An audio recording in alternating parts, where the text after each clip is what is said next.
জি আমি 2টা খতম দিছি তার জন্য। হ্যাঁ খতম দিছে ঘরে সারা বছর কোরআন সপরিবারের জন্য।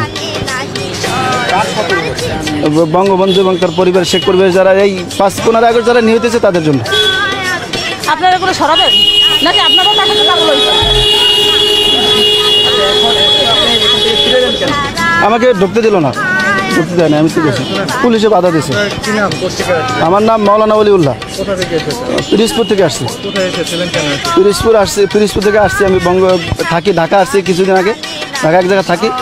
তো আমি তাকে খুব ভালোবাসি, বঙ্গবন্ধুকে খুব ভালোবাসি। আমার তো নাইমে যেতে ইচ্ছা করতেছে, আপনি নাকি গাড়ি নেবেন নাকি নাইমে আসছি এখানে তার বাড়িতে জিয়ারত করার জন্য আসছি। মাথার সমস্যা, মাথার সমস্যা নাই তাহলে আমাদের তো সমস্যা সাথে আসছি জিয়ারত করার জন্য আসছি এবং তার জন্য খতম করে দোয়া এখানে দোয়া করার জন্য আসছি। সমস্যা আমি তো দেখছি আপনাদের সমস্যা, আপনাদের সমস্যা না তার সাথে এরকম কোন করে? অত্যন্ত খারাপ লাগতেছে, আমি খুব কষ্ট লাগতেছে। দেশের জন্য সবকিছু করলো, তার জন্য আজ এই অবস্থা। নাম